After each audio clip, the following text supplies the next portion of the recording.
Uma boa noite a todos, a graça e a paz de nosso Senhor Jesus Cristo. Nós vamos ler a palavra de Deus nesta noite no livro dos Atos dos Apóstolos, no capítulo 1, apenas os versos 1 e 2. Atos 1 e 2. Livro de Atos dos Apóstolos, o capítulo 1, os versos 1 e 2. Em meu livro anterior, Teófilo, escrevi a respeito de tudo o que Jesus começou a fazer e a ensinar, até o dia em que foi elevado aos céus, depois de ter dado instruções por meio do Espírito Santo aos apóstolos que havia escolhido. Vamos orar? Deus nosso Pai, nós te agradecemos pela tua presença e clamamos que o teu Espírito Santo nos conduza, nos guie a toda a tua verdade. Clamamos assim para a glória do teu nome, em nome de Jesus. Amém. Você sabia que foi apenas no ano 190 de nossa era que a palavra grega eclesia, que traduzimos como igreja, foi pela primeira vez utilizada para se referir a um lugar de reuniões dos cristãos? Sabia também que esse lugar de reuniões dos cristãos era uma casa e não um templo? Já que os templos cristãos surgiram apenas no século IV, após a conversão ou pseudo-conversão do imperador Constantino. Você sabia que os cristãos não chamavam os seus lugares de reuniões de templos até pelo menos o século V? Vou repetir a pergunta. Você sabia que os cristãos não chamavam seus lugares de reuniões de templos até pelo menos o século V? Você sabia que o primeiro templo cristão começou a ser construído pelo imperador Constantino sob a influência de sua mãe, Helena, que depois veio a ser Santa Helena? Somente em 327, no ano 327 de nossa era, às custas de recursos públicos, e que a arquitetura desse templo seguia o modelo das basílicas, que eram as sedes governamentais da Grécia e posteriormente de Roma, e dos templos pagãos da Síria. Você sabia que as basílicas cristãs foram construídas com uma plataforma elevada acima do nível da congregação?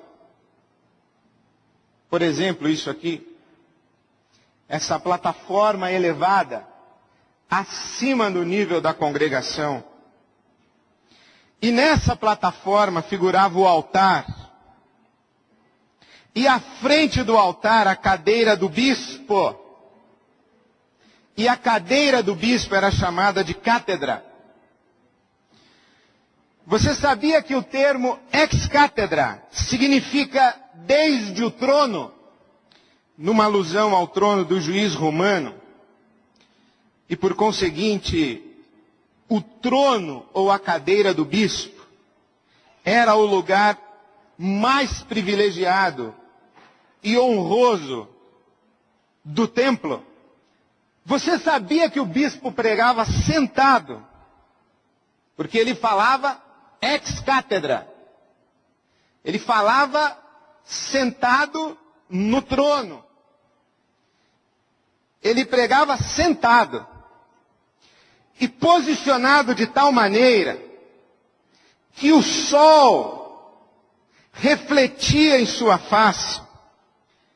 Porque Constantino, o imperador, mesmo depois de sua conversão, ou pseudo-conversão ao cristianismo, jamais deixou de ser um adorador do Deus Sol. Você sabia que o atual modelo hierárquico do cristianismo, que distingue clero e laicato, o clero e o leigo, os pastores, os bispos, os apóstolos, hoje inclusive na igreja brasileira já há pai-póstolo, que essa cultura de hierarquia teve origem, ou no mínimo foi profundamente afetada pela arquitetura original dos templos do período constantino. Ora, é evidente. Todo domingo você vem aqui. Eu falo e você escuta. E isto é uma reunião da religião cristã. Qualquer pessoa deduzirá erroneamente que no contexto de nossa religião, eu estou acima de você. Devemos isso a um movimento iniciado no ano 327 da nossa era. Devemos isso à influência de um senhor chamado Constantino, que ao converter-se transforma o cristianismo religião oficial do império, e o mais é história. Você sabia que Jesus não fundou o cristianismo? Repito, você sabia que Jesus não fundou o cristianismo? Na verdade, Jesus não fundou uma religião. Repito, você sabia que Jesus não fundou o cristianismo? E que o que nós chamamos hoje de cristianismo é uma construção religiosa humana, feita pelos seguidores de Jesus. Inclusive você, ao longo destes últimos 2000 anos de história, você sabia que o que nós chamamos hoje de cristianismo está profundamente afetado por pelo menos 3 grandes eras? A era de Constantino, a era da Reforma Protestante e o que os historiadores chamam de a era dos avivamentos, especialmente na Inglaterra e nos Estados Unidos, com John Wesley e Charles Finney, respectivamente. Você sabia que é praticamente impossível saber a distância que existe entre o que Jesus tinha em mente quando declarou: eu edificarei a minha igreja, e o que temos hoje como cristianismo católico romano, protestante, ortodoxo, pentecostal, neopentecostal, pseudo-pentecostal, ou tudo isso exceção do catolicismo romano, cristianismo versão evangélica. Isto é, ou repito, você sabia que é praticamente impossível identificar a distância que existe entre o que Jesus idealizou, imaginou originariamente, e aquilo que depois de quase 2000 anos chama-se cristianismo. Nesse emaranhado de coisas que eu também não sabia, e eu escrevi só a respeito do templo, mas me aguarde que eu vou escrever sobre o culto. Culto. Você não imagina de onde vem essa palavrinha culto. E essa expressão, estamos aqui para prestar culto a Deus. E você não imagina como Jesus jamais entenderia quando nós abríssemos uma reunião em seu nome dizendo: estamos aqui para prestar um culto a Deus, em nome de Jesus. Jesus, se estivesse sentado aí onde você está, chegaria para trás ou provavelmente se inclinaria para prestar atenção no que viria depois, porque ele não entenderia como alguém poderia conjugar a expressão prestar culto a Deus com em o nome de Jesus. Mas eu falo sobre isso em outro momento. No meio desse amontoado de coisas que eu também não sabia, algumas coisas eu sei, bem poucas. Não sei se você já percebeu, eu sou melhor para fazer pergunta do que para dar resposta. Mas dentre as poucas coisas que eu sei, é que, em primeiro lugar, a crítica que hoje se faz ao cristianismo e a crítica que hoje se faz à religião cristã tem fundamento. Ou como disse o Tony Campolo, os inimigos estão parcialmente certos. E na minha opinião, infelizmente, eles estão muito certos no grande contingente de críticas que fazem à religião cristã. A segunda coisa que eu sei é que depois de 2000 anos de história, ser cristão no Brasil, ser evangélico no Brasil, ligar um rádio, ligar uma televisão, abrir as páginas do jornal para verificar como a sociedade está enxergando a igreja cristã, parar numa livraria, inclusive a nossa. A última vez que eu falei sobre livrarias cristãs e publicações literárias evangélicas, eu recebi um e-mail depois dizendo por que eu não prestava atenção na nossa livraria. Então eu digo já de antemão, eu presto. A nossa livraria tem um problema só, ela é uma livraria evangélica. É isso aí. Uma livraria evangélica é isso aí. A nossa ainda é das melhores. Não tem muita diversidade, por isso que é uma das melhores. Mas quando a gente olha o que está no bojo dessa palavra evangélico, fica cada dia mais difícil a gente discernir qual é a essência da fé cristã, da fé de Jesus Cristo e da fé em Jesus Cristo. Fica cada vez mais difícil olhando esse caleidoscópio que é a igreja, ou essa Babel que é a igreja de Jesus Cristo no mundo, e também, principalmente no Brasil, que é o nosso lugar, é cada vez mais difícil que a gente consiga discernir quais foram as intenções originais, a mensagem, a proposta de Jesus Cristo. E outra coisa que eu sei é que se nós queremos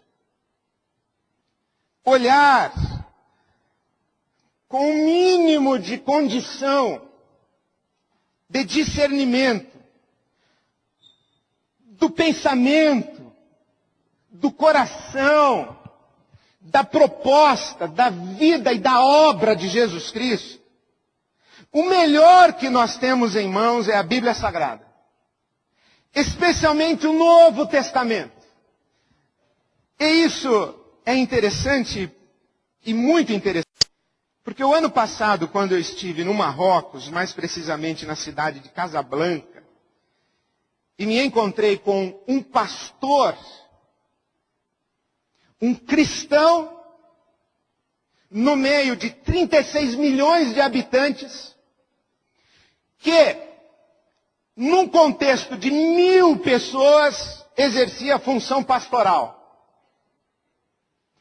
36 milhões de habitantes no Marrocos, 1.000 aproximadamente se dizem cristãos, seguidores de Jesus. E eu conversei com um homem que serve a esses 1.000 como pastor. E eu perguntei a ele qual era a referência para o trabalho pastoral dele. O que ele lia, o que ele conhecia. Ele me disse, Atos dos Apóstolos. Abriu a Bíblia em Atos capítulo 2, começou a ler o versículo 42.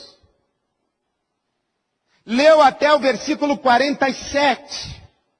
Fechou a Bíblia e disse, você conhecia o que acabei de ler? Eu disse, sim, eu conhecia. Mas além de Atos dos Apóstolos, o que mais você tem?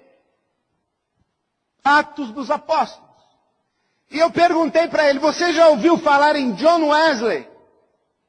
Martinho Lutero, João Calvino, Santo Agostinho, Tomás de Aquino?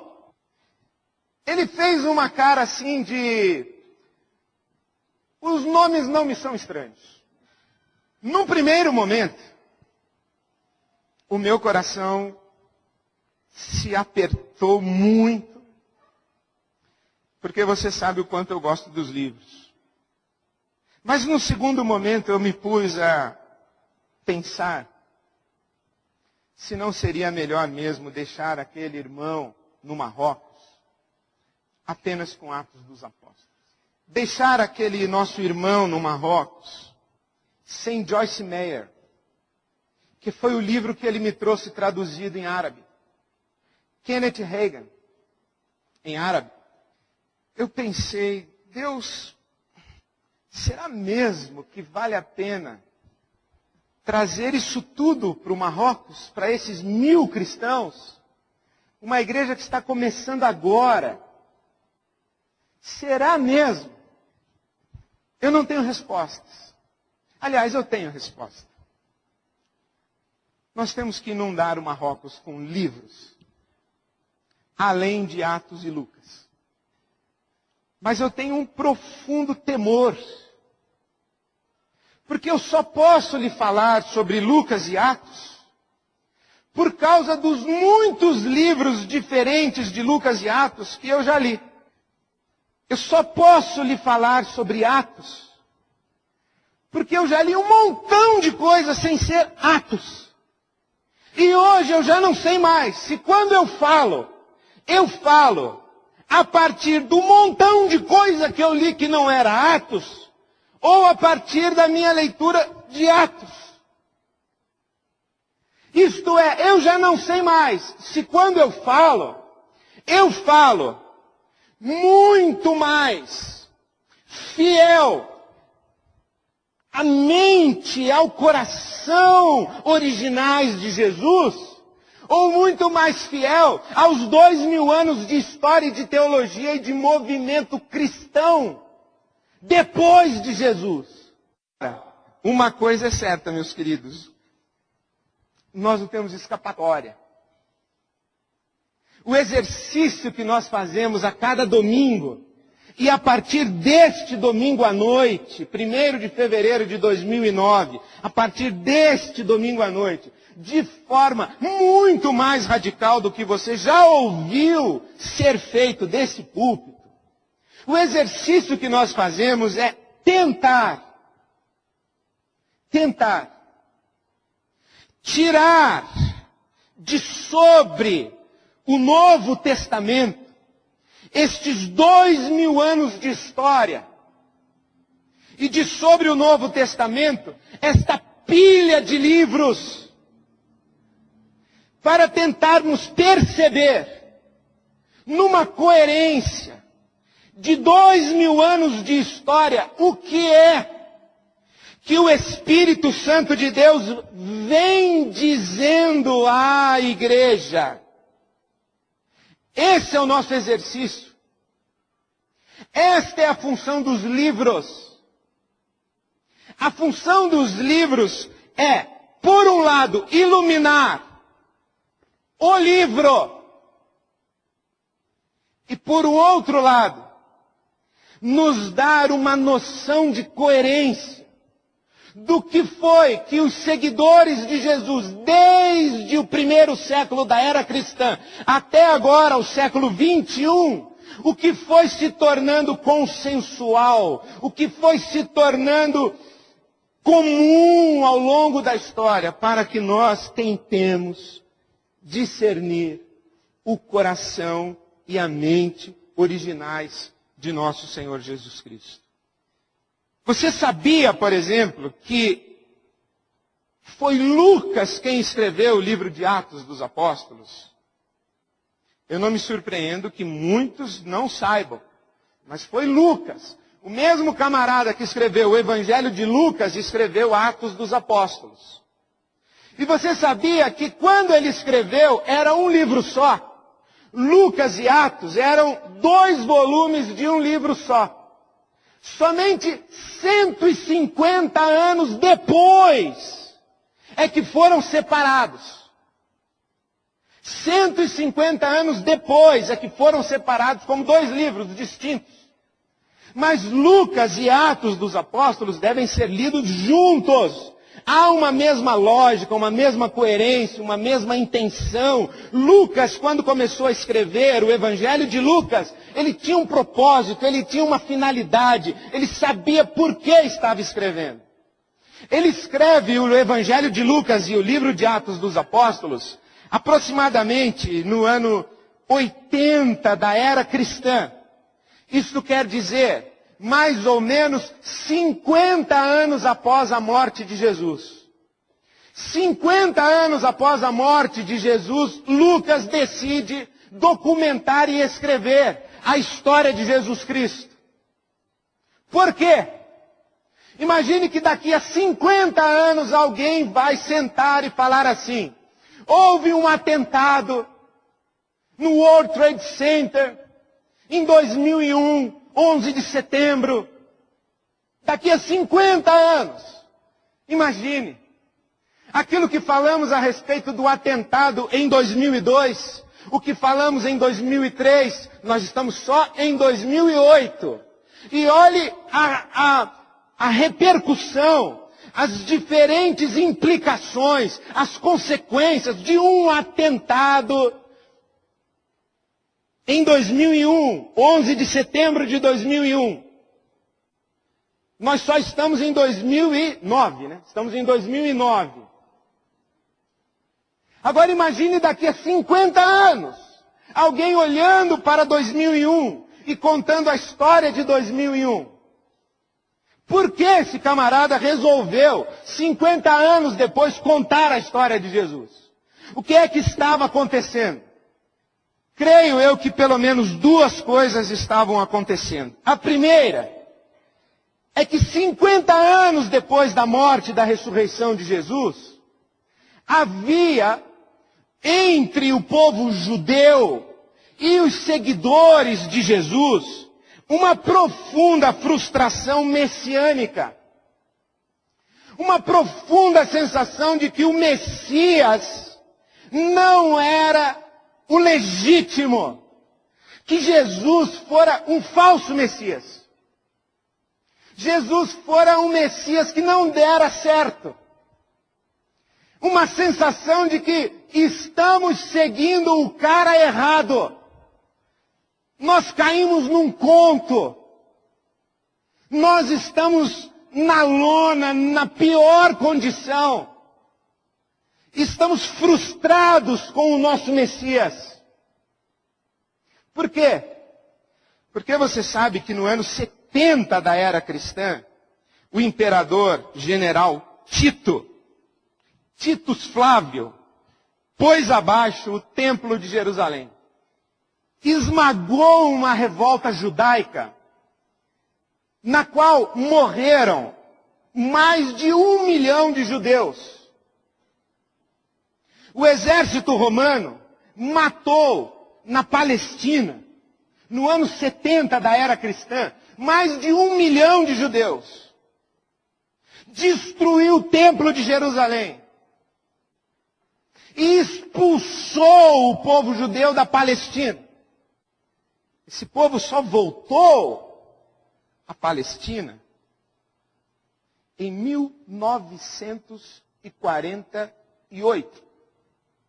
Dá para entender um pouquinho? Ali no ano 70, o templo está destruído, o povo fora massacrado, um tirano oprimiu de maneira radical, sem dó nem piedade, a nação eleita pelo Deus Altíssimo para ser luz sobre todas as nações. Não era novidade para o povo judeu. Mas jamais eles imaginaram que poderiam ser esmagados da maneira como foram, depois do advento do Messias. Enquanto estamos perdendo guerras, faz parte da guerra. Mas espere, quando o Messias vier, nós não perderemos nunca mais uma guerra sequer. Nós esmagaremos todos os reinos. Nós assumiremos o controle do mundo. O nosso Messias reinará em definitivo e trará paz para todas as nações, prosperidade para todas as nações. Jerusalém será a capital do mundo, o centro de adoração do nosso Deus. E na mão de Jerusalém todas as nações comerão.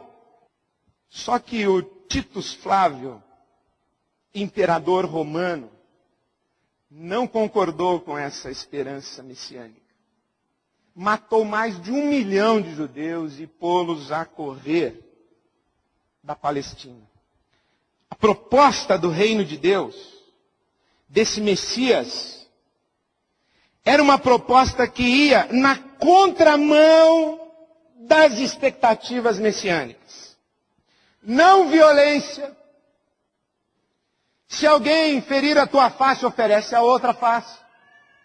Se um soldado quiser levar a tua túnica, dá também a tua vestimenta. Se um soldado te obrigar a caminhar 1 milha, caminhe com ele 2 milhas. O opressor romano, eu curo. O Messias, ele cura o inimigo. Por exemplo, o templo de Jerusalém fora profanado pelos samaritanos, que espalharam porco dentro do templo de Jerusalém. Por isso, os judeus chamavam os samaritanos de cães. E os judeus diziam, quando levantavam pela manhã, eles acordavam, eles falavam: Deus, eu te agradeço, porque eu não nasci gentio, mulher, e não nasci cachorro, isto é, samaritano. O Messias que eles esperavam era amigo de samaritanos e curava samaritanos. O Messias que eles esperavam, meus irmãos, morre, não grita, não fala nada. Quando Pedro tira a sua espada, que devia ser uma faca de limpar peixe, e parte para cima do soldado romano, Jesus diz: calma, Pedro, você não entendeu nada. E depois Jesus vem com aquele papo que o meu reino não é deste mundo. Fala: faz favor. Como não é deste mundo? Um reino que tem que amar o inimigo, dar outra face. Tem que curar romano, curar samaritano, curar Ciro Fenício. E ainda não é deste mundo. Um reino cujo rei morre. e cujos seguidores passam a ser perseguidos e ser comida de leão. Tem alguma coisa errada nesse processo. 50 anos depois da morte e ressurreição de Jesus, o pessoal está dizendo, gente, acho que nós embarcamos numa roubadíssima. O cara não era o cara errado. Vamos abandonar tudo, não vale a pena. Havia uma frustração apocalíptica. Apocalíptica. Porque um advento como o advento do Messias estava e está dentro do contexto da esperança de fim do mundo. Fim do mundo. Os cristãos primeiros, ali do primeiro século, eles tinham uma profunda convicção que Jesus ia voltar amanhã. Jesus foi com aquela conversa lá, quando eu vou para o céu e eu volto e todo olho me verá, e nós vamos reinar, e nós vamos mandar no mundo todo, e vocês 12 serão os caras juntos comigo e tal. Aí ele sobe e os caras ficam olhando, vendem a padaria, a oficina mecânica, pedem a conta da universidade, casa rápido, o sujeito casou rápido, vai que Jesus volta e ainda sou virgem. Então ele casa rápido. E Jesus não volta. Não volta. Todo dia os caras ficavam olhando para o céu e Jesus não vinha. Não vinha, não vinha e não veio. Não é que ele não vinha, ele não veio. Já se haviam passado 50 anos. Eles ouviram Jesus dizer o seguinte: há aqui entre vocês pessoas dessa geração que não morrerão sem que vejam vir o Filho do Homem na sua glória. Bom, o que eles pensaram? Jesus foi, volta e eu vou estar vivo quando ele voltar. Aí morre um, morre o diácono tal, morre o irmão do coro, morre o professor da EBD, vai morrendo, vai morrendo. E Jesus nada, nada de chegar. Aquela esperança de fim do mundo, aquela esperança apocalíptica, não se cumpre. E as perguntas que estão na pauta são as seguintes: será que Jesus foi mais um falso Messias como tantos outros? Você sabe que é um fenômeno, ainda hoje acontece em Jerusalém. Você vai para Jerusalém, se você for para Jerusalém hoje, você vai encontrar uma meia dúzia de Messias lá. Andando pela rua dizendo, eu sou o Messias, eu sou o Messias. Em Israel, há centros psiquiátricos especializados em cuidar de caras que acreditam que são os Messias. Eu não estou brincando. Lembra que a gente faz aquela brincadeira que o Napoleão lá, no hospício e tal? Quem é você, meu filho? Eu sou Napoleão. Quem disse? Deus. Eu não disse nada. Não, essa brincadeira em Israel tem mesmo. Em Israel tem centros especializados em cuidar de pessoas que se acreditam Messias. Então Messias em Israel teve um montão. Eles começaram a perguntar, será que Jesus de Nazaré não foi mais um? Segundo, eles começaram a perguntar o seguinte: será que essa seita de Jesus aí, ela não vai acabar? Não está acabando? Será que não foi apenas mais um movimento dissidente dentro do judaísmo e que daqui a pouco morre? Eles começaram a perguntar o seguinte: qual é o futuro da gente, hein, pessoal? Você imagina o camarada reunido com mais 12 numa sala de uma casa, do lado de fora, o Império Romano fazendo e acontecendo, legião romana passando pela rua procurando cristão. O sujeito cristão que fosse encontrado era jogado para ser comido por leão. Na semana passada tinha 17, essa semana só tem 11. Os caras estão lá dentro da sala falando assim, cara, nós vamos ser extintos. Acho que não vale a pena dar sequência nessa toada que a gente está aqui. Nós vamos acabar. Nós fomos só mais uma seita judaica. O nosso Messias era falso. Eles começaram a se perguntar qual é a relevância do movimento de Jesus no mundo. A sua proposta existencial é viável. Acabaram de matar 1 milhão dos nossos. E se a gente for seguir o que o cara lá mandou, a gente tem que dizer que legal, e tá perdoado. E virar outra face, me mate também. Ou dê ao leão o meu braço esquerdo, pode dar o direito também. Se a gente for seguir Jesus, nós temos que ir nessa, não podemos se revoltar contra Roma. É não violência, é paz, é perdão, é compaixão. Nós temos que dar água para o soldado romano que veio buscar a gente para jogar na cadeia, a gente tem que dar água para ele, comida, tratar bem. E ainda mais, pedir para Deus ter compaixão dele. Será que é isso mesmo? Será que a gente realmente tem que abraçar, cuidar das feridas, abraçar e apertar no peito e chorar, pedindo Deus, tem misericórdia desse homem que estuprou minha filha? Será que é isso mesmo?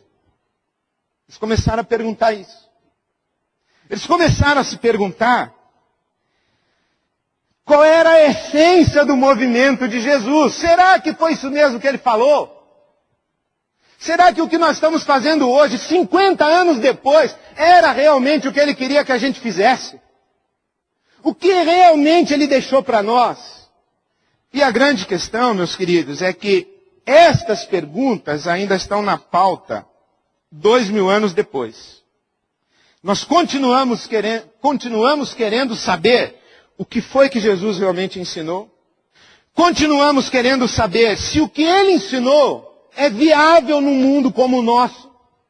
Essa semana nós tivemos o encontro do Fórum Econômico Mundial e o encontro do Fórum Social. Nós tivemos isso, pessoal. O Fórum Econômico Mundial e o Fórum Social.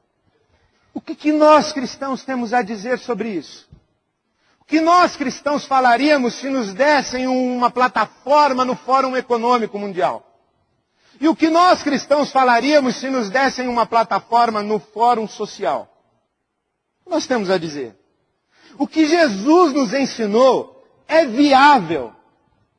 Ou nós somos um gueto, ou nós nos reunimos aqui de domingo para prestar culto a Deus e pedir bênção para Deus, e exercitamos a nossa solidariedade como benemerência, ajuda aos pobres, numa ação assistencialista, paliativa, só para desencargo de consciência.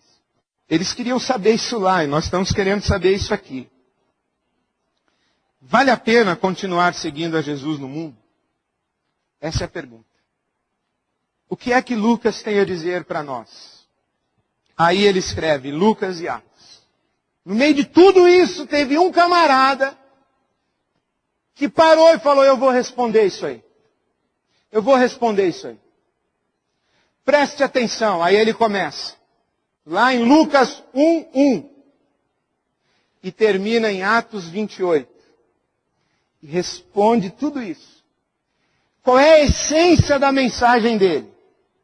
Qual é a essência da mensagem dele? Aqui eu concluo, vou para o final do começo. Qual é a essência da mensagem de Lucas no seu evangelho e no seu livro histórico chamado Atos dos Apóstolos? Está aqui nestes versos que nós acabamos de ler. Em meu livro anterior, o Evangelho de Lucas, Teófilo. Sabe quem foi Teófilo? Ninguém sabe. Então, isso aí tudo bem, você não saber. Ninguém sabe esse cara. É um cara para quem o Lucas escreveu. Não se sabe se ele era uma autoridade romana, se ele era uma autoridade romana recém-convertida. Não se sabe. Não se sabe. Não se sabe se ele era uma autoridade romana que iria participar do julgamento de Paulo preso em Roma. Não se sabe direito quem é esse Teófilo, mas o Lucas está querendo fazer a cabeça desse tal Teófilo. E explicar tudo direitinho. Então ele diz, no meu livro anterior, Teófilo, eu escrevi a respeito de tudo que Jesus começou a fazer e a ensinar. Sublinhe na sua Bíblia, se você não sublinhou ainda, o que Jesus começou a fazer e a ensinar. Começou a fazer e a ensinar. O que ele está dizendo, Lucas, aqui, é que Jesus Cristo, que foi morto lá no Evangelho de Lucas, ressuscitou no finalzinho do Evangelho de Lucas. E esse Jesus Cristo continua fazendo e ensinando coisas. E eu vou contar agora a segunda parte do que Jesus ensina e faz. No meu evangelho eu contei o que Jesus começou a fazer e a ensinar. Agora no livro de Atos dos Apóstolos eu vou contar para você o que Jesus continua fazendo e ensinando. E a primeira coisa que Lucas vai contar aqui é que Jesus tem uma conversa com os seus discípulos. Lucas recapitula para Teófilo a promessa do Espírito Santo, a promessa do reino de Deus, e conta para Teófilo o derradeiro encontro de Jesus com os seus discípulos, em que Jesus diz assim aos discípulos: não saiam de Jerusalém até que vocês sejam batizados com o Espírito Santo. Depois que vocês forem batizados com o Espírito Santo, vocês receberão poder. E então vocês serão testemunhas, minhas testemunhas em Jerusalém, toda a Judéia e Samaria e até os confins da terra. Atos 1:8. Atos 1:9. E tendo dito isso, foi elevado às alturas enquanto eles olhavam, e uma nuvem o encobriu da vista deles. E eles ficaram com os olhos fixos no céu enquanto ele subia. De repente surgiram diante deles 2 homens vestidos de branco que lhes disseram: Galileus, por que vocês estão olhando para o céu? Este mesmo Jesus que dentre vocês foi elevado aos céus, voltará da mesma forma como o viram subir. Então eles voltaram para Jerusalém e ficaram esperando o batismo com o Espírito Santo. Olha que interessante, ele diz assim: Teófilo, eu vou contar para você o que Jesus continua fazendo e ensinando. E a primeira coisa que ele conta é que Jesus vai embora. O Jesus terreno, que comia com as prostitutas, que jantava na casa de gente corrupta, que abraçava crianças, tocava em leprosos. Esse Jesus vai embora, sobe, vai embora. O Teófilo diria assim: bom, então você não vai mais me contar o que Jesus continua fazendo e ensinando. O Lucas diz: não, eu vou contar o que Jesus continua fazendo e ensinando. Não, mas você acabou de contar que ele foi embora. Falei, mas presta atenção, Teófilo, continua lendo. Porque eu vou contar para você que Jesus continua fazendo e ensinando. E a grande preocupação dos apóstolos qual é? Dizer que Jesus Cristo está vivo. Dizer que Jesus Cristo está vivo, que está ativo, e que sua atuação, e que sua ação no mundo está se espalhando como água, e vai chegar aos confins da terra. Foi para isso que Lucas escreveu o seu evangelho e escreveu o livro de Atos dos Apóstolos. Para dizer que o Deus que encarnou em Jesus de Nazaré, ele encarnou também em todos os seguidores de Jesus de Nazaré. E que o mesmo Jesus que agiu em Jesus de Nazaré, está agindo através dos seus seguidores. É o mesmo protagonista. Não é que no Evangelho de Lucas o protagonista é Jesus e no livro de Atos os protagonistas são os apóstolos ou o Espírito Santo ou a igreja. Não, o protagonista, a figura principal do Evangelho de Lucas é Jesus Cristo. A figura principal do livro de Atos dos Apóstolos é Jesus Cristo. O que Lucas está querendo dizer para nós é que Jesus está vivo. Vivo de que maneira? Em você e em mim. E esta é a grande e a extraordinária novidade do Evangelho de nosso Senhor Jesus Cristo. E que nós, 2000 anos depois, ainda não entendemos. É que Jesus está vivo em nós. Jesus não é um ídolo fora de nós, que devemos buscar, que devemos prestar culto para Ele, que devemos adorar, que devemos trazer presentes, oferendas, fazer musiquinhas. Jesus está vivo em nós. Em nós.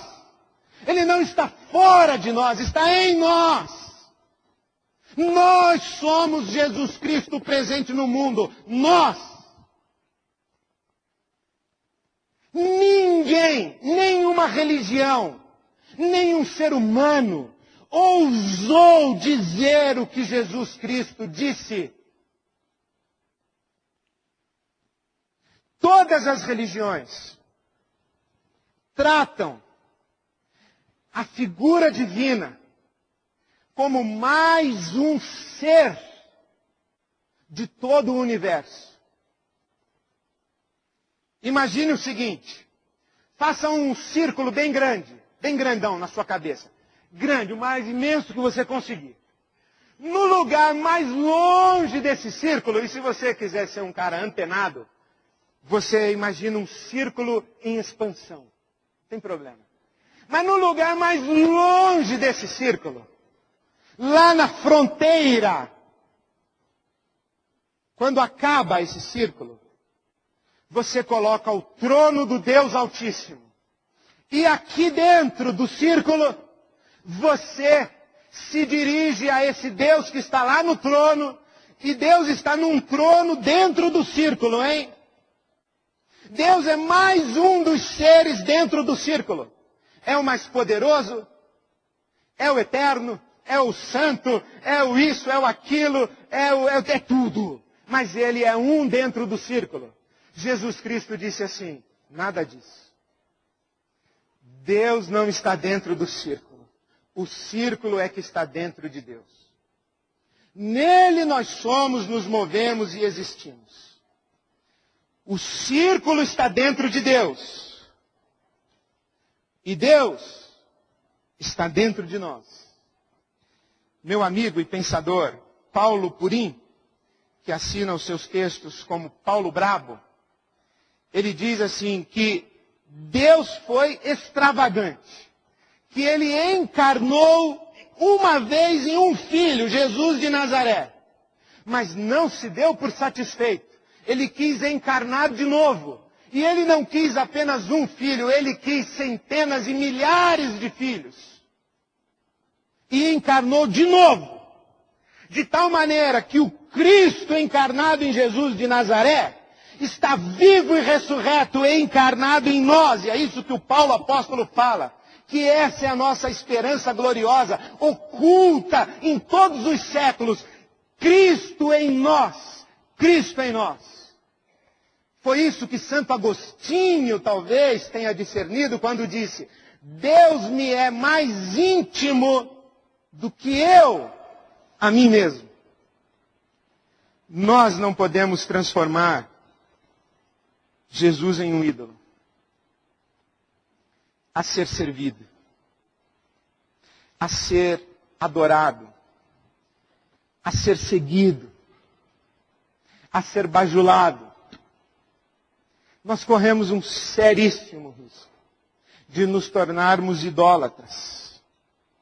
Idólatras, e o nosso ídolo será Jesus. Porque nós continuaremos olhando para Ele fora de nós, olhando para o céu, esperando que Ele venha. Mas Lucas escreveu o seu evangelho e o seu livro para dizer: Jesus Cristo está vivo, encarnado em nós, pelo seu Espírito Santo. Nós somos Jesus Cristo. Foi isso o que Jesus disse aos seus discípulos quando prometeu o Espírito Santo. Digo-lhes a verdade. Aquele que crê em mim fará também as obras que eu tenho realizado. Fará coisas ainda maiores do que estas, porque eu estou indo para o Pai.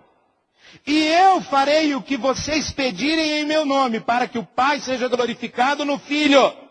O que vocês pedirem em meu nome, eu farei. Se vocês me amam, obedecerão aos meus mandamentos, e eu pedirei ao Pai, e Ele lhes dará outro conselheiro para estar com vocês para sempre, o Espírito da verdade. O mundo não pode recebê-lo, porque não o vê nem o conhece, mas vocês o conhecem, pois Ele vive com vocês e estará em vocês. Não os deixarei órfãos, voltarei para vocês. Voltarei para vocês. Dentro de pouco tempo o mundo não me verá mais, vocês, porém, me verão. Porque eu vivo e vocês também viverão. Naquele dia compreenderão que eu estou em meu Pai, e vocês em mim, e eu em vocês. Quem tem os meus mandamentos e lhes obedece, esse é o que me ama. Aquele que me ama será amado por meu Pai, e eu também o amarei e me revelarei a ele. Disse então Judas: Senhor, mas por que te revelarás a nós e não ao mundo? Respondeu Jesus: se alguém me ama, obedecerá a minha palavra, meu Pai o amará, e nós viremos a ele e faremos nele morada. Por isso é que Jesus, quando se despede dos seus discípulos, diz: eis que eu estou convosco todos os dias até a consumação dos séculos. Cristo está em nós. Nós, os seguidores de Jesus, 2000 anos depois, somos a presença de Jesus Cristo no mundo. Mais do que isso, se é possível ser mais do que isso, em Jesus a religião acaba, meus senhores. Em Jesus a religião acaba. Porque Deus deixa de ser buscado lá no trono, na última fronteira do círculo em expansão. E Deus está derramado sobre toda a carne. E agora nós não vivemos mais de religião. Nós vivemos a vida de Cristo no mundo. Se comemos, se bebemos ou se fazemos qualquer outra coisa, nós fazemos em Cristo Jesus, para a glória de Deus, o nosso Pai. Cristo está presente no mundo em nós. Você quer ter uma experiência profunda com Jesus Cristo? Eu tenho uma boa e uma má notícia para lhe dar. Essa experiência profunda com Jesus Cristo está muito mais próxima de você do que você pode imaginar. Está ao alcance da sua mão. Se você quer ter uma experiência profunda com Jesus Cristo, que está vivo, ainda hoje Ele continua ensinando e fazendo, manifestando Deus aos homens. Se você quer ter uma experiência profunda com Jesus, ela está muito mais próxima de você do que você pode imaginar. Está ao alcance da sua mão. Essa é uma boa notícia. A má notícia é que é dentro da igreja. Essa é a má notícia. Porque Cristo está em nós. É no meio dos seguidores de Jesus que você vai encontrar-se com o próprio Jesus. Por quê? Porque Jesus está neles. Neles. O que esta palavra que lhe dou traz de responsabilidade para você e de convite, de desafio e de oportunidade? É que a boa notícia é que Jesus está vivo ao alcance da sua mão e, na verdade, com mão estendida para você. A má notícia é que é no meio dos seguidores de Jesus. Você vai ter que assumir esse passivo. Vai levar o cabeça da igreja e vai ter que levar a igreja junto. Vai levar o noivo e tem que levar a noiva. Vai ter que assumir o passivo. E a grande responsabilidade que você tem é discernir onde estão os discípulos de Jesus em quem ele está encarnado. Onde? Onde eles estão? Quem são eles? Eu quero me misturar com eles. E você já sabe, não caia nessa esparrela de dizer, estão lá na Igreja Batista de Água Branca. Alguns. Estão na comunidade pentecostal da Vila Mariana, na Igreja Metodista. Alguns, eles estão por aí, meus irmãos. E eu peço a Deus que nós sejamos contados entre eles.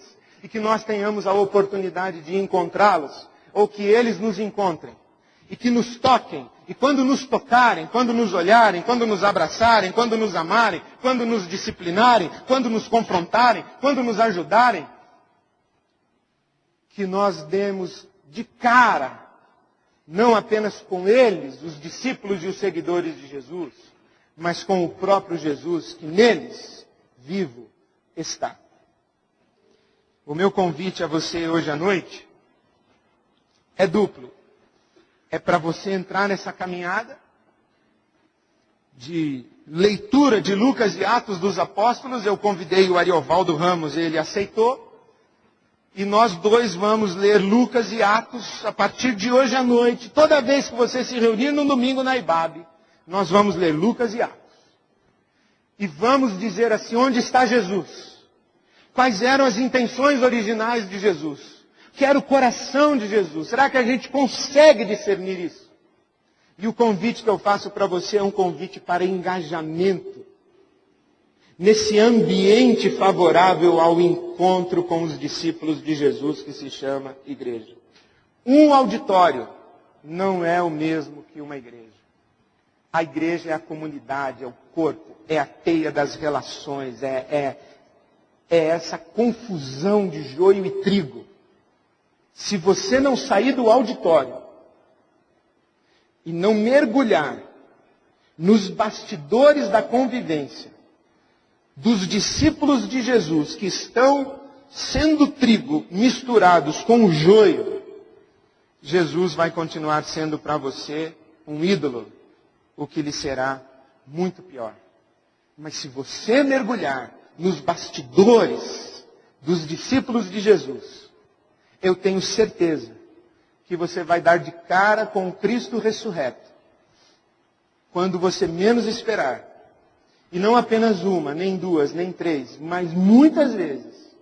Até o ponto em que você vai se olhar no espelho e vai dizer o seguinte: que mistério extraordinário.